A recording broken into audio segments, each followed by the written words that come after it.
there have been a lot of changes going on, some positive, some concerning. Um, but every day is all about just doing the best I can to heal and get out of this rut, right? Um, so I actually decided to speak to some people who I'd been doing some random work with, and I just laid it all out on the table and told them everything about my sickness, my meds, my trauma, all the stuff about Victoria and the dodgy folk over there who are trying to fuck with everything. So they know now, as well as the police in the area. So if they end up having calls or people approaching them, um, that rather than freak out and worry and think that I'm a criminal or a drug addict or any other bullshit that wants to get said about me to to to make them not want me, they're going to know to just contact me and let me know so that I can then contact the local police and add it to the ongoing file that I have of these types of things that are going on. So, anyone who does want to continue doing what was happening in Victoria, every time I went to an accommodation or something, they would get a phone call and suddenly I wasn't welcome. It's been nearly 2 years. And if my PowerPoint is what's driving you to continue to try and destroy me and stop me getting back on my feet after that disgusting stunt you pulled almost 2 years ago, it's going to highlight how evil you are, and it's going to end up coming back at you tenfold, because I'm no longer that scared little mouse who was in Victoria running around trying to get away from you. I'm here ready to voice it to the world. I will put it on my channel. I will tell the police, and I'll make sure everybody knows. Because right now, all I'm doing is telling my story, and you just so happen to be in it. But I haven't exposed who you are, and I haven't put all the other stuff that you've done that isn't related to me. I'm keeping it in line with me and trauma and everything that this country's doing wrong for people with my disorder. You are just a perfect example highlighting how fucked up it is, because what you did was disgusting. If you're going to continue to do that, more will come out. It will affect you more than it will me, and it will actually help my cause to do that. So I'm not afraid to lose the job that I just got. I'm willing to have my life ruined over again just to show the world who and what you are. Think carefully before you lunge into stupid decisions. Anyway, so I've got some work. But the thing is, I'm not meant to work. I'm sick. And when I do, it's either I've got a small window, and then once that window closes, I need to stop. But when you're at a job, you can't. Or there's no window and I'm just pushing through. Yesterday, all I did was some work in the garden. But because I've got problems with the nerve in my right arm, I'll show you something. This arm here, when I press on here, it sends shooting pains all the way up my neck, up my face, down my ribs, into the base of my hips and back, and down my ass and everything, right? So yesterday I had to whippersnip a little bit, and thankfully it had like a harness and everything. But because I've got nerve damage, the vibration and holding it, it's actually, I couldn't use my arm last night. I couldn't clench my hand or grip or anything. I actually tried to make many videos of this, but I wasn't able to speak, and it would have just looked like I was drunk, because I was so tired and like washed out. But my arm is swollen. This arm is now, I don't know if you can tell, but this arm is a lot fatter than the other arm. And up here, this nerve is like bulging out. It fucking hurts. Like, just touching it like that, I can feel it. So doing the work is actually hurting me in some ways, but I feel like I don't have a choice. Here I am, 41 years old, scraping by each fortnight, And I finally get a job of like $20 an hour, the lowest pay I've ever had in my fucking life. But I need it, and I'm gonna force myself through the pain of it.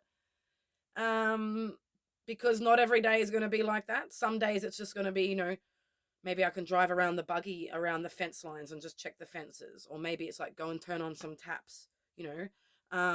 It's not gonna be like that every day. But every now and then there is gonna be a task like that that comes up, and I'm gonna have to somehow get it done so that I can keep earning. Um, but it's really worrying. Like like my nerves and that whole side of my arm is sticking out. It's swollen. It's painful, and that's just going to be how it is. So things are moving forward. It's not easy. Who knows how long this job will last? Um, but all I can do is try. I have things that I need. I have things that people wouldn't understand that I need. For example, you guys wouldn't class it as a necessity to pay for a YouTube subscription, right?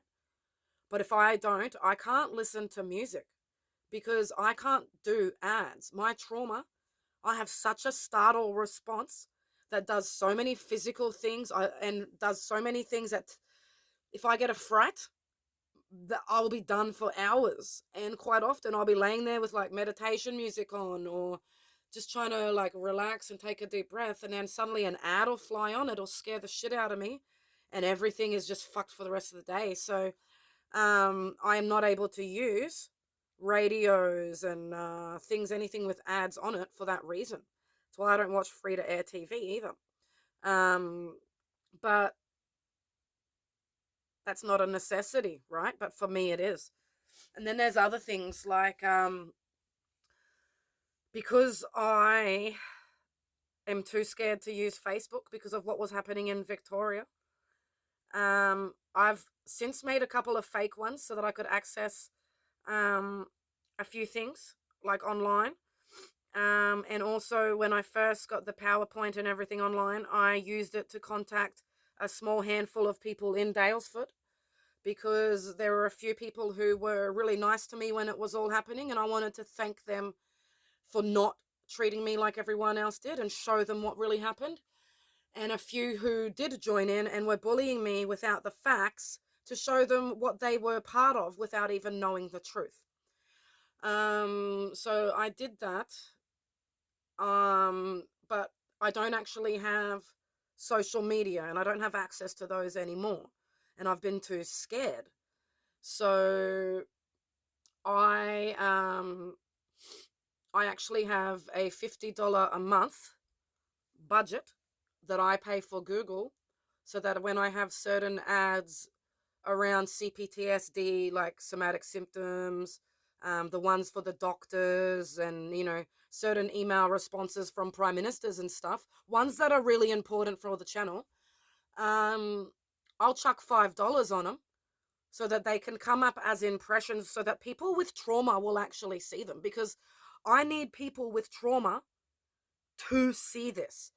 And I don't have a free social media where I could just go and post it or whatever. But also, if I were on social media like a Facebook where I was just posting it willy-nilly, any clown can see it, and it's just going to get flooded with idiots. And I actually want this for people with trauma to be able to share their stories and have a voice and know that they're not alone. So the only way I can do that is to make it so that people with trauma can see those videos, as well as the emails that I'm sending. So I'm emailing it to MPs, I'm emailing it to police, I'm emailing it to all kinds of specialists. And at the start, I emailed it to a few media places so they can sit and watch the channel for a while and see what's going on. But I need people with trauma to see it. So that is an expense that I have in my budget. But thankfully, I have someone who's actually helping me with that. So I haven't actually been the one paying for that. But as I start to earn money, I will. And I'm going to be paying that person back. So I have a few people who have been very generous and kind to help me with small things that aren't considered necessities. but that helped me either with my health in some way, or to have a quality of life, or to get the word out on this trauma. So I am going to keep doing everything I can to spread awareness, fight our system, get help for myself, and not through the system, naturally, through learning through people overseas and online, and by increasing my financials to be able to afford the things that I know work for myself. So things are moving forward very slowly in life, but not with my health. The only thing that has improved is my ability to calm down and get a little bit of sleep. But I'm in a lot of physical pain. I'm dealing with tingling and burning non-stop. I'm dealing with sharp shooting pains, and I'm getting washed out beyond exhaustion, where I just have no brain and can't see in front of me because I'm not meant to be working. So I'm in a bit of a cycle where I have to work to earn, but it's fucking me. But the more I earn, the more I can do things for myself. So what I'm hoping is that I can just last long enough to be able to get it to a place where, okay, I'm in a positive, working, earning, healing. So once again, anyone who wants to destroy that and fuck with me and everything that I've got going on, please remember that it's been almost 2 years that I haven't been able to take care of myself. Anyone who wants to mess with that is pure evil. And also, you won't get away with it like you did last time. The cat will be out of the bag. The worms will be out of the can. Filter will be off, and it will rain so hard for the person who did this. So please, just let me do what I need to get out of this rut. And that includes tell my story. It includes telling my story.